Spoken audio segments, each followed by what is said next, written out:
carta de João? Qual a sua importância desta carta para os nossos dias, para a igreja contemporânea, para os dias atuais que nós estamos vivendo? Ela é importante.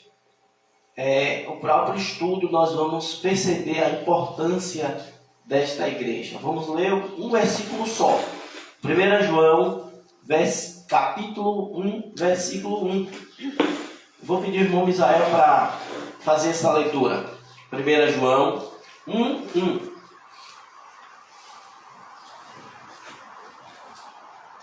O que era desde o princípio, o que ouvimos, o que vimos com os nossos olhos, o que temos contemplado e as nossas mãos tocaram da palavra da vida. Amém. O que era desde o princípio, o que temos ouvido, o que temos visto com os nossos próprios olhos, o que contemplamos e as nossas mãos apalparam com respeito ao verbo da vida. É um versículo bom para memorizarmos, não é? E é um versículo muito lindo, muito lindo. O que era desde o princípio, o que temos ouvido, o que temos visto com os nossos próprios olhos, o que contemplamos e as nossas mãos apalparam com respeito ao verbo da vida. É um versículo excelente para memorizarmos. E com certeza, irmãos, eu quero já preparar os irmãos para memorizarmos os versículos dessa carta. E a partir dessa semana eu já vou colocar um versículo lá para a gente memorizar, tá bom? Lá no grupo para a gente memorizar. E este é um versículo essencial para memorizarmos e para entendermos, irmãos, o estudo desta carta de 1 João. Amém? Oremos mais uma vez, uma oração ao nosso Deus. Senhor, mais uma vez nós queremos, nesse momento, ó Deus, pedir pela exposição da Tua palavra, que o Espírito Santo de Deus nos ajude a compreender, ó Deus, e acima de tudo praticarmos em nossas vidas. Nos ajude, ó Deus, a compreender a importância dessa carta para os nossos dias. Em nome de Cristo Jesus, nós oramos. Amém. Amém. Então, irmãos, qual é a importância? Por que estudar a carta de 1 João? Qual é a importância dessa carta? Primeiro, irmãos, nós temos que saber por que o João, discípulo que mais tarde se torna apóstolo, o apóstolo João está escrevendo esta carta. Na nossa introdução, nós percebemos ali, irmãos, para lembrarmos quem era esse João, né? Quem era esse João, aonde ele morava. Era o João quem escreveu esta carta. Então, qual era o propósito da carta de João? Quais eram os seus remetentes? Ele é o remetente, mas os receptores, aqueles que recebiam esta carta, nós aprendemos que era uma carta geral. Uma carta que era para ser lida, passada por todas as igrejas. Todas as igrejas. Nós aprendemos também que a carta de 1 João, ele começa de uma maneira diferente. Ele não começa como as cartas de Paulo, Pedro, com saudação, né? e com a finalização, né? Com a despedida no final. Ele não começa saudando os irmãos. Nós sabemos por que ele não faz isso nessa carta. Nós explicamos para os irmãos que João já era bem conhecido. E esta carta é uma carta muito próxima dos irmãos. Ele é o apóstolo que estava na sua, digamos assim, ele já era bem velhinho, né? Já era bem velhinho. E aí, irmãos, ele está aqui escrevendo esta carta de suma importância para a igreja no seu contexto da época, para não só as igrejas da Ásia, como todas as igrejas ali. Nós sabemos que João também escreveu o livro de Apocalipse, né? Nós sabemos que João escreveu o livro do Apocalipse. E lá no livro da Revelação, do Apocalipse, ele escreve também para 7 igrejas da Ásia. E alguns dizem que foi nessa época que João escreveu esta carta. Mas isto é apenas pensamento. O mais certo dizer que ele escreveu esta carta, provavelmente em Jerusalém ou em Éfeso, no qual ele estava pastoreando a igreja de Éfeso. Ele estava nos seus últimos dias, nos seus últimos anos da sua vida, ele passou em Éfeso. Ele pastoreou a igreja de Éfeso. Mas esta carta não é só para os irmãos de Éfeso. É para todas as igrejas da Ásia e todas as igrejas, todas as comunidades cristãs. Irmãos teriam que receber essa carta, ler esta carta e praticar aquilo que está escrito na carta. Quando ele começa dizendo o que era desde o princípio e o que temos ouvido, ele está autenticando o seu apostolado. Com o plural, temos, ele está se colocando, irmãos, também, ele está dizendo aqui que ele e os outros apóstolos foram testemunhas oculares do Senhor Jesus Cristo. Ele e os outros apóstolos. Então, de primeira, ele está autenticando o seu apostolado. Ele é testemunha. Nós sabemos que para ser apóstolo, quais eram as credenciais dos apóstolos? Era necessário que eles estivessem com Cristo, Atos capítulo 2, era necessário que eles estivessem com Cristo, era necessário que eles fossem testemunha ocular, e era necessário também que eles fossem testemunha da ressurreição de Cristo. Testemunha da ressurreição de Cristo. Isso eram as credenciais de um apóstolo. E João está aqui, irmãos, credenciando o seu apostolado. O que temos ouvido. Ele está aqui, o pensamento dele é ele e os apóstolos. Então, ele quer dizer que esta carta que ele está escrevendo é uma carta inspirada. Todo o escrito dos apóstolos eram inspirados pelo Espírito Santo. Então, ele está autenticando esta carta. Então, irmãos, dito isto, nós também queremos trazer como importância desta carta o seu contexto. Por que João está escrevendo esta carta? Qual era o perigo? O que é que João quer trazer com esta carta?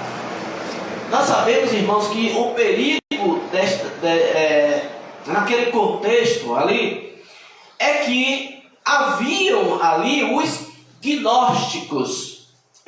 Os gnósticos era uma seita religiosa ou um grupo religioso, ou pessoas que ainda nem eram grupos ainda, mas pessoas que eram de dentro da própria igreja e que naqueles primeiros séculos, infectados pela filosofia grega, eles criam em um dualismo grego. Qual era o dualismo grego que eles criam? Eles queriam, irmãos, casar o cristianismo com a filosofia grega, com o dualismo grego. E isso, irmãos, é o que o apóstolo João vai combater nesta carta. E esse ensino daquela época era tão perigoso, irmãos, tão perigoso, tão devastador, que foram precisos 8 escritos para poder combater esta heresia. Por exemplo, a carta do apóstolo Paulo aos Colossenses, os gnósticos já haviam penetrado naquela igreja. A carta do apóstolo Paulo, a 1ª e 2ª Timóteo, foi também para tratar desse assunto. A carta também do apóstolo Pedro a Tito também foi para tratar desse assunto, combater esse grupo que queriam fazer essa união entre o cristianismo e o dualismo grego, as crenças gregas que entrassem dentro das igrejas. Queriam fazer este casamento. Mas não só foram esses escritos, mas 1ª, 2ª e 3ª João, e também o livro de Judas, a carta de Judas. Tal foi a importância de combater, de erradicar, irmãos, de erradicar esse pensamento tão perigoso a respeito de Cristo, a respeito do Senhor. O que é o gnosticismo? O que é o gnosticismo que nós aprendemos? Gnosticismo vem da palavra grega gnos, que significa conhecimento. E o que pensava o gnosticismo? O gnosticismo pensava, nos seus pensamentos, nos seus ensinos, infectados pelo dualismo grego, eles pensavam, eles ensinavam, queriam passar e acreditavam que a salvação, primeiro, a salvação se dava pelo conhecimento. A salvação se dava pelo conhecimento. Eles também, irmãos, acreditavam que em duas essências. A primeira essência é que a matéria era essencialmente má. A matéria é essencialmente má. Então, tudo que é matéria é má. E segunda essência é que só o Espírito era bom. Então, a primeira essência, eles criam que a matéria é essencialmente má, essencialmente mal, e que só o Espírito é essencialmente bom. Tudo que é matéria era mal. E eles trouxeram, irmãos, nisso aí, digamos assim, que um abismo chama outro abismo. E quando eles olhavam para o Velho Testamento, eles olhavam o Deus do Velho Testamento como um demiurgo. O que é um demiurgo? É um Deus menor. Eles acreditavam, eles rejeitavam o Deus do Velho Testamento. Eles diziam que o Deus do Velho Testamento era um Deus mau e que o Deus do Novo Testamento é que era um Deus bom. Então o Deus do Velho Testamento era um Deus menor, um demiurgo, um Deus menor, em que esse Deus do Velho Testamento era um Deus mau. Olha o pensamento dessas pessoas daquela época. Olha o pensamento das pessoas daquela época. Mas, e trazendo também o ensino que para ser salvo, a pessoa só poderia ser salva através do conhecimento elevado, desprezando a palavra de Deus, os ensinos das Escrituras. Somente pelo conhecimento, pelo conhecer, por isso que nós conhecimento. Eles pensavam, criam que para as pessoas serem salvas, precisava passar por um rito de iniciação, pelo conhecimento. Então, irmãos, desprezavam a palavra de Deus, a fé, acreditavam que o Deus do Velho Testamento era um Deus mau, e também acreditavam que por ser a carne má, é bom a gente entender isso, porque senão a gente não entende a carta. Isso é o princípio básico para entendermos a carta. E por ser o Deus, e por ser a matéria essencialmente má, eles, a respeito do verbo da vida, eles diziam que o Senhor Jesus Cristo ele não poderia ser carne. Isso implicaria em dois erros graves. Não vamos nem colocar o erro de dizer que o Deus do Velho Testamento era um Deus mau. Não vamos colocar isso, porque a Bíblia não está se preocupando para isso. Mas o que nos afeta, isso não afeta a Deus. Mas é o que nos afeta com este ensino. O que nos afeta com este ensino é que a implicação é que tudo que Deus criou era era mal. Mas a Bíblia diz ao contrário, o que Deus fez, ele diz que tudo era bom. Tudo era bom. Então, automaticamente, eu levaria a senhora contra as Escrituras. A senhora entendeu? Eu levaria a senhora contra as Escrituras. Isso, irmãos, trouxe o asceticismo para as pessoas, para os seus seguidores, e trouxe também o liberalismo do corpo. O liberalismo do corpo. Ou seja, ou eles exageravam, até mesmo condenavam o casamento, ou eles broxavam de vez, né? Por acreditar que a carne ela não é cobrada porque ela é má. Então não há cobrança, o que é feito na carne, não há cobrança. Então eles faziam o que queriam, ou puxavam mais para o asceticismo. Eles se flagelavam, eles abominavam o casamento, eles se isolavam, pensando que estavam agradando a Deus e que isso era correto. A primeira aplicação que nós podemos trazer para as nossas vidas é que este ensino é terrível, porque despreza a criação de Deus, que é boa, despreza a criação de Deus. E a segunda é que eles, pensando assim, eles não acreditavam que Jesus Cristo que veio em carne a respeito do verbo de Deus. Então o verbo não se fez carne.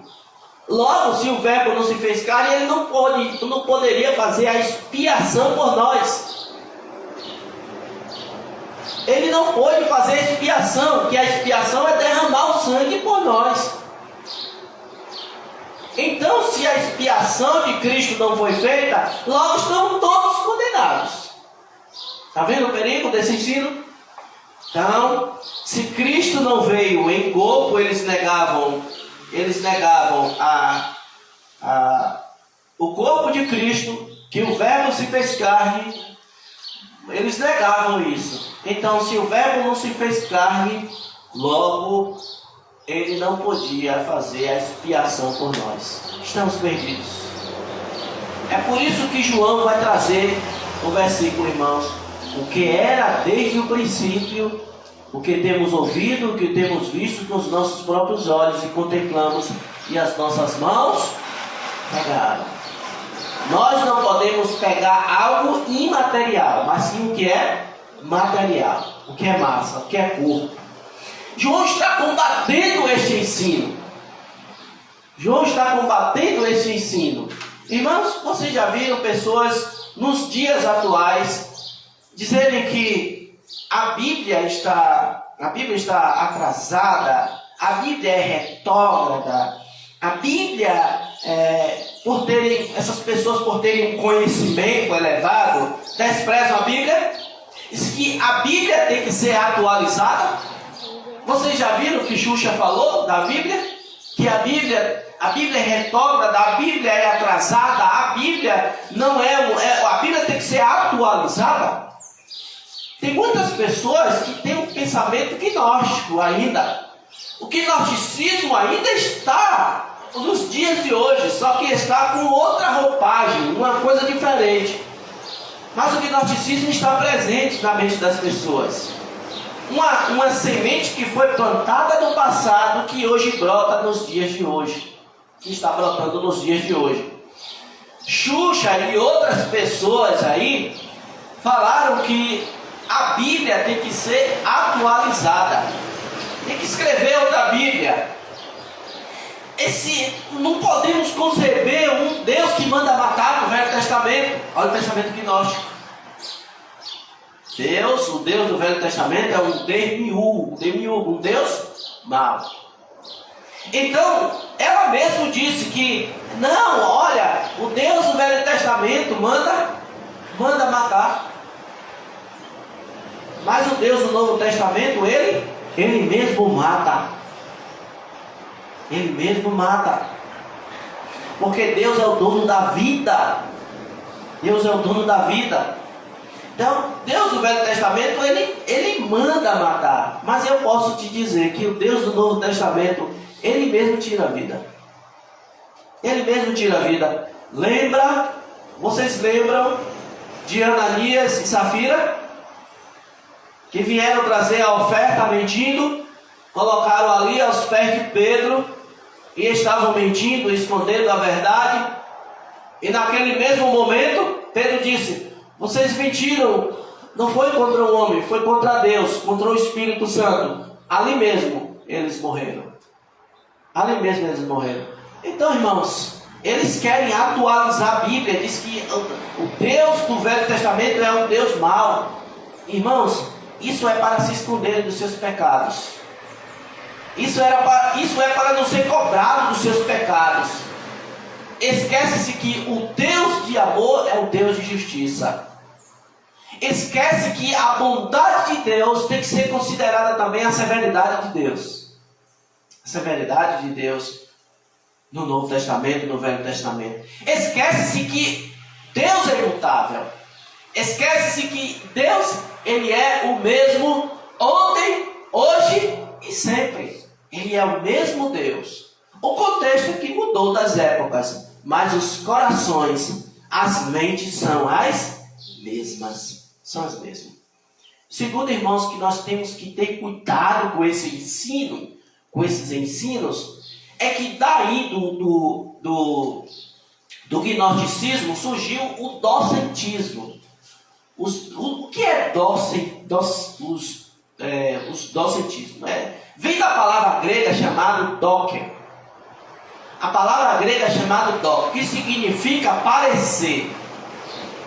Eles diziam que Jesus, eles não negavam o Jesus histórico, mas eles negavam também o verbo.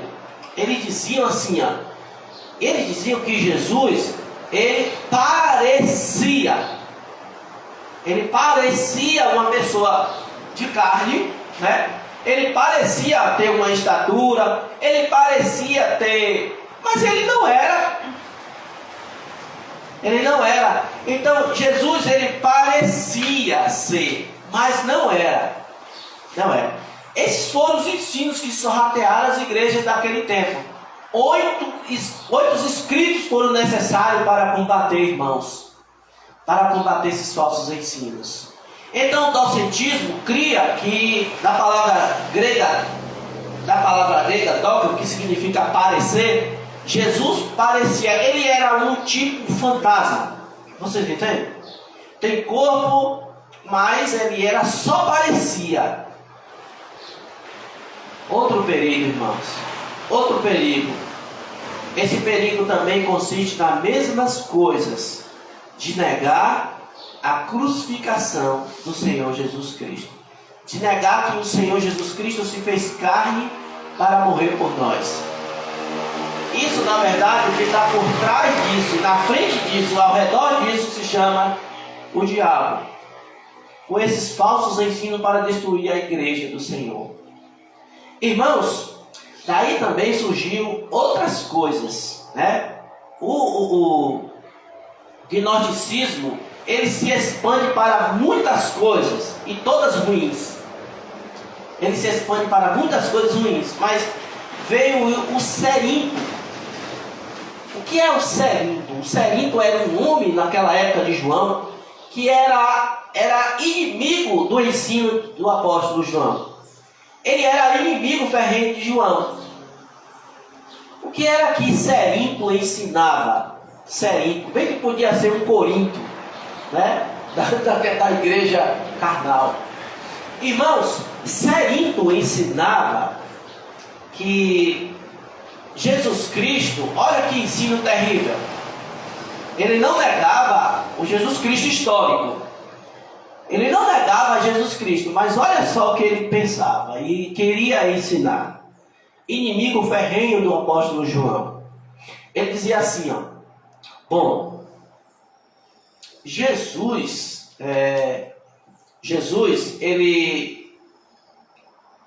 o Cristo, ele não negava a humanidade de Jesus, mas ele negava a divindade de Cristo. A divindade. Ele acreditava e ensinava que o Cristo desceu sobre Jesus no batismo, mas que na crucificação o Cristo abandonou a Jesus. O Jesus morreu, o Cristo caiu fora. Então, olha que ensino terrível. Ele não negava o Jesus humano, mas negava o Jesus divino. Olha só. Então, irmãos, Cristo desceu no batismo, mas o Jesus Cristo desceu no batismo como forma corpórea de pomba, mas quando foi na cruz, o Cristo abandonou a Jesus. O Cristo abandonou. E Jesus morre, mas o Cristo abandonou a Jesus. Negando, irmãos, que Cristo é tanto Deus como homem. Negando a divindade e a humanidade de Cristo. Para isto, então, irmãos, João fala no versículo o que era desde o princípio, o que temos ouvido, o que temos visto e com os nossos próprios olhos contemplamos e as nossas mãos apalparam. Veja que este versículo combate toda a raiz maligna do gnosticismo.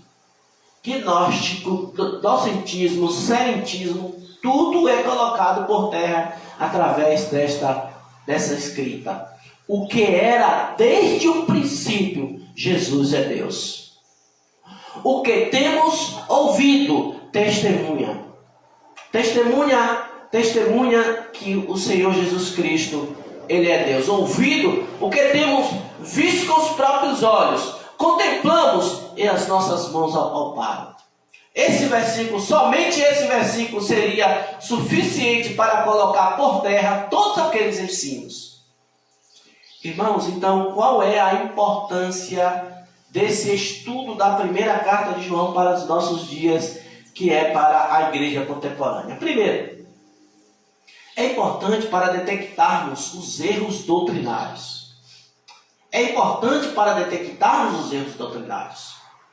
Hoje em dia, o evangelho tem sido trocado, meus irmãos. O evangelho da graça tem sido trocado pelo evangelho da prosperidade, pela teologia da prosperidade. Eles não negam o Cristo humano e divino. Porém, irmãos, de outra forma, eles negam aquilo que Jesus veio prometer. Eles distorcem aquilo que Cristo veio prometer. Cristo veio e prometer foi vida eterna. Cristo veio prometer a vida eterna. Porém, irmãos, eles não dizem isso. Eles dizem que Cristo veio prometer riquezas e bens materiais. Dizendo até que Jesus Cristo tinha casa na praia. Que Jesus era um homem rico. Que Jesus fazia os móveis assim. Ó. Está feito. Contradizendo, irmãos, o escrito de Isaías. Homem de dor. E que sabia o que era padecer. Experimentado em trabalhos. Homem experimentado em trabalhos. Cada prego que ele batia na madeira, ele sentia ali, irmãos. Ele trabalhava com o seu próprio material, que ele seria morto, que era madeira e prego. Ele trabalhava e ele sabia que ele iria morrer daquela forma. Com o seu próprio material de trabalho. Mas eles negam isso.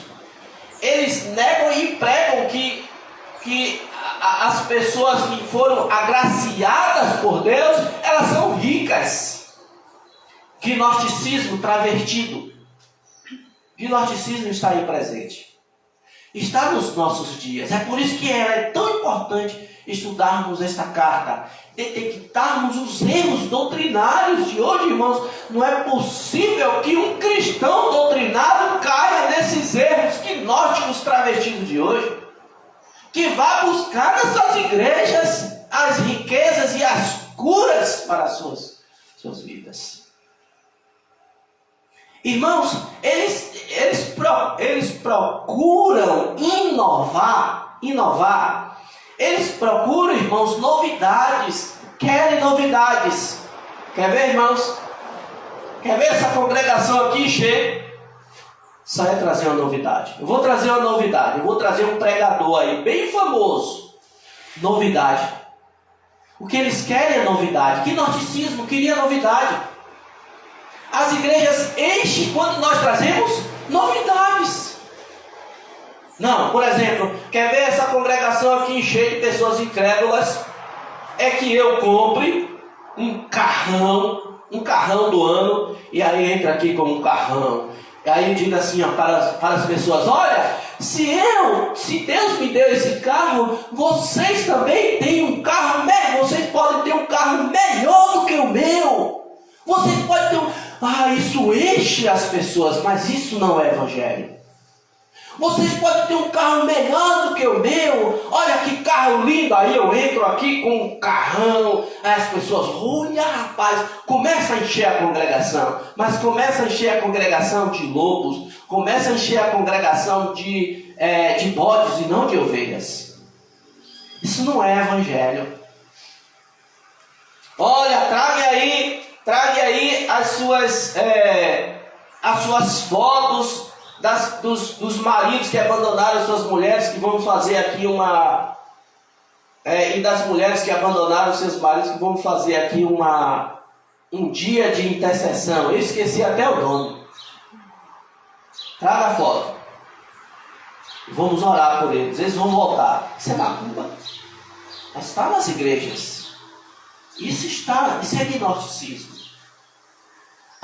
Alguém vai orar e pede para você colocar um copo d'água aí junto da televisão ou em cima do rádio, que aquela água vai se tornar uma água milagrosa. E você bebendo depois daquela oração, você vai ser curado. Gnosticismo. Além do espiritismo, isso é gnosticismo. Se afastando da palavra de Deus, buscando as coisas através do conhecimento. Por que não busca através da palavra de Deus? Por que não procura o princípio na palavra de Deus? Não é nada disso.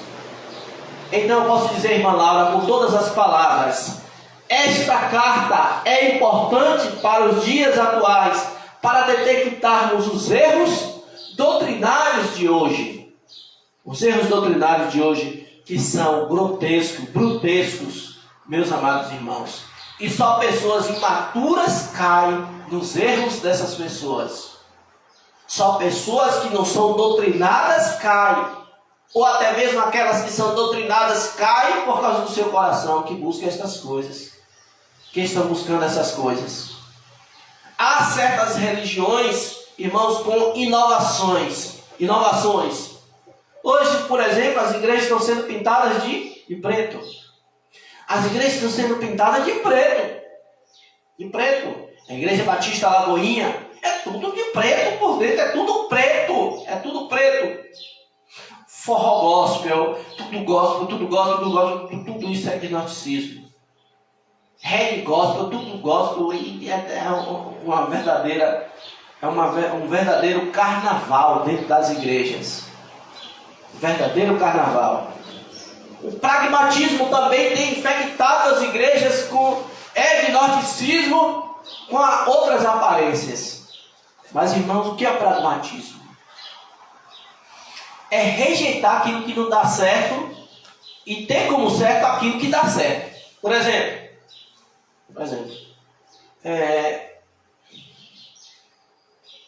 a gente canta aqui os hinos antigos, das igrejas puritanas antigas, e nós ainda estamos cantando os mesmos hinos. Mas isso não está dando certo. As pessoas estão vindo, vêm, depois não vêm mais para a igreja. Não está dando certo. Isso está errado. O que é que está certo? Então vamos colocar aqui um hino, uma música mais animada. Vamos colocar aqui uma música mais animada. Vamos ver as pessoas começar a dançar, as pessoas começar a pular. A igreja está enchendo. Isso que dá certo. os hinos antigos, sacros, espirituais, está errado. Não está dando certo? Então está errado. Isso se chama pragmatismo. É desprezar aquilo que está certo pelo aquilo que dá certo. É o que dá certo, é o que está certo. Então se é a inovação da música, é que dá certo, então é isso aqui é o certo. Muito pelo contrário, irmãos. Muito pelo contrário. Voltemos à simplicidade do Evangelho. Voltemos à simplicidade do culto. Voltemos a adorar a Deus como convém. E, em segundo lugar, irmãos, para nos conscientizarmos acerca da nossa salvação. Esta carta é importante? É importante para detectarmos erros doutrinários. Segundo, para nos conscientizarmos da nossa salvação. Esta carta foi escrita literalmente, irmãos, para isso e também para, por exemplo, o Evangelho de João, ele escreveu, foi para descrentes. João 20:31. Foi para que as pessoas crescem que Jesus é o Cristo e que crendo tivesse vida em seu nome. Esta carta é diferente. É para aqueles que creram e agora eles se radicassem no Evangelho em Cristo e tivessem certeza que são salvos. Ele vai trabalhar desta forma nesta carta. Radique em Cristo, vocês são salvos. Olha aí, irmãos, o versículo. Vamos olhar o nosso versículo, até o versículo chave dessa carta, para nós também memorizarmos depois. Eu vou começar a partir do 11. Ele diz assim: e o testemunho é este, que Deus nos deu a vida eterna. Então, irmãos, é diferente do Evangelho. O Evangelho foi para que as pessoas crescem que Jesus é o Cristo e que crendo tivesse vida em seu nome. João 20:31. Mas 1 João 5:11-13, ele já vai escrever para os servos, para aqueles que creram. Para aqueles que creram, ele diz: e o testemunho é este, que Deus nos deu a vida eterna, e a vida está no seu Filho. E aquele que tem um filho tem a vida, e aquele que não tem um filho não tem a vida. Estas coisas vos escrevi, a fim de saberdes que tendes a vida eterna, a vós outros, os que credes no nome do Filho de Deus. É para vocês saberem que vocês que creram, vocês têm vida eterna. É para vocês se conscientizar disso, que vocês que creram em Cristo, agora têm vida eterna. Isso é o que João quer fazer. Então essa carta é importante, irmãos, para nos erradicar mais em Cristo, enraizar, nos aprofundar mais e termos certeza da nossa salvação. Uma vez que creu, vida eterna. Então é diferente um pouco do Evangelho de João. E por último, para encerrarmos, nós queremos concluir dizendo, o versículo aqui, o versículo 2 diz: e a vida se manifestou, e nós a temos visto, e dela damos testemunho, e vos anunciamos a vida eterna, a qual estava com o Pai, e nos foi manifestada. O que temos visto e ouvido, anunciamos também a vós outros, para que vós igualmente mantenhais comunhão conosco. Primeira pergunta que eu quero fazer: você tem esta comunhão? Se tiver alguém nos assistindo aí, que a irmã Luzia colocou aí a transmissão, você já tem essa comunhão? Eu sei que os irmãos já têm essa comunhão com a igreja do Senhor, com o ensino dos apóstolos. Vocês têm essa comunhão. A pergunta é: temos essa comunhão? A segunda, irmãos, aplicação que eu quero fazer para as nossas vidas você já tem essa comunhão? Primeiro é o Evangelho de Cristo, irmãos, Eu errei aqui a colocação. Primeiro é o Evangelho de Cristo é verdadeiro pelo próprio testemunho apostólico. As boas novas de Cristo é verdadeira pelo próprio testemunho apostólico. Segundo, a comunhão com os santos irmãos detecta homens cristãos que possuem a vida eterna como servos de Deus, que estão firmados no ensino dos apóstolos. Terceiro, a comunhão com o Pai e o Filho. Todos aqueles que têm, irmãos, esta esperança, todos aqueles que foram salvos em Cristo Jesus, têm comunhão uns com os outros. Tem comunhão com o Pai e tem comunhão com o Filho. E ele diz no versículo: estas coisas vos escrevo para que a nossa alegria seja completa.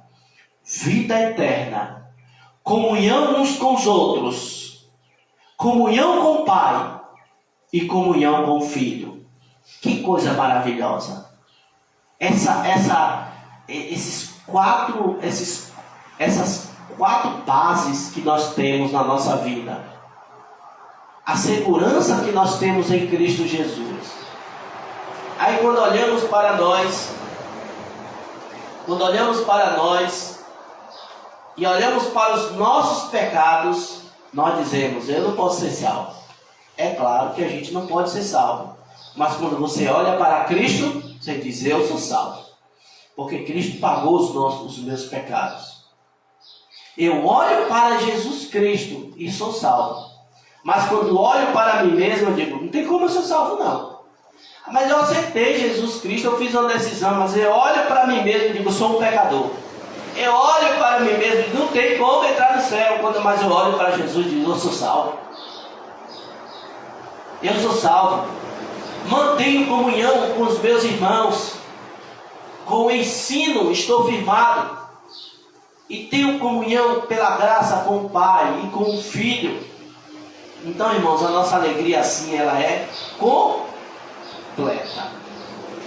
Que nós venhamos, irmãos, detectar ensinos errados e não cairmos no gnosticismo que hoje, irmãos, está aí. Eu posso encerrar dizendo assim, irmãos: o golpe está aí. O golpe está aí. Cai. Por que cai quem quer? O golpe está aí, cai quem quer. Por que cai quem quer? Porque nós temos o conhecimento da palavra de Deus que Ele nos deu. Mas o falso evangelho, o gnosticismo travestido de um novo gnosticismo, uma roupagem nova para os docetistas, para os serintos, para os gnósticos de hoje, irmãos, que perverte a verdade pela mentira, estão aí até os dias de hoje e vai estar até a volta de Cristo. O falso ensino, a falsa doutrina está aí na televisão, nas redes sociais. Você vai no Serrinha, você vai encontrar.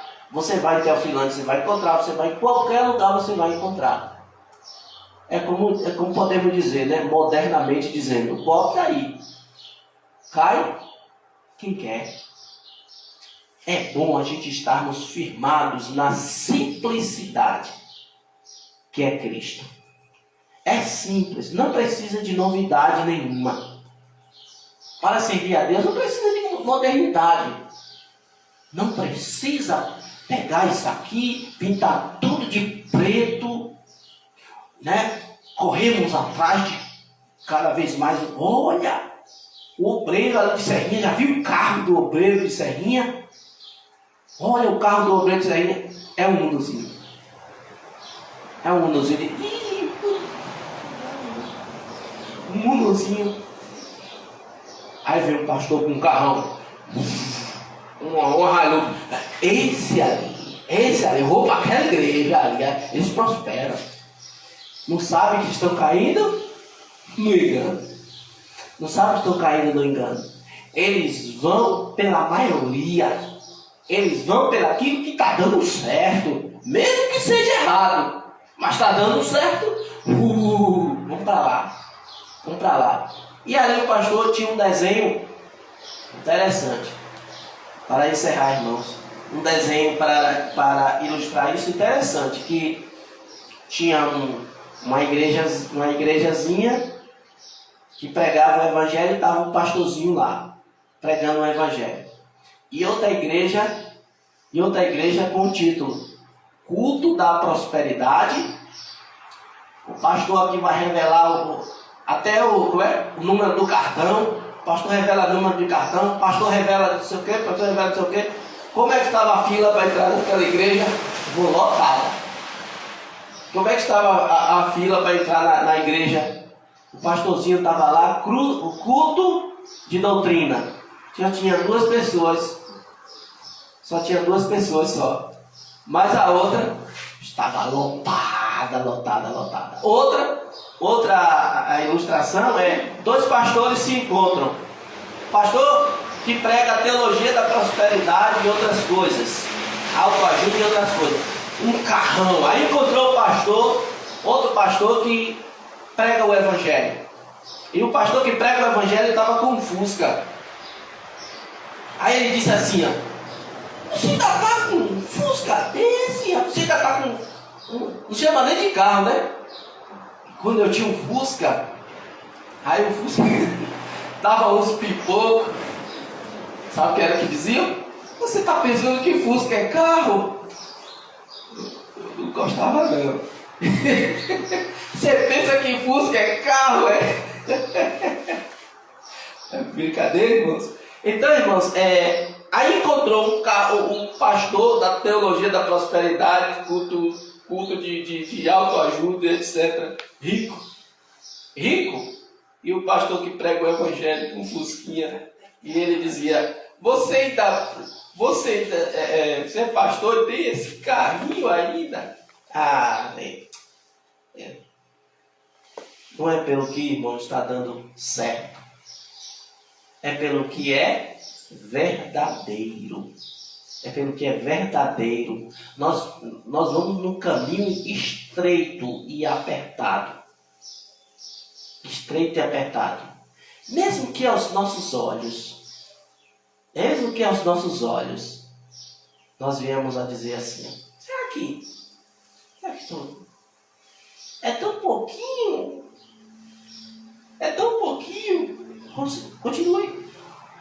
Continue, irmãos. Está indo pelo caminho certo? O caminho certo é sempre pouquinho mesmo. Mas o caminho largo, Jesus disse que é muitos os que entram. Muitos.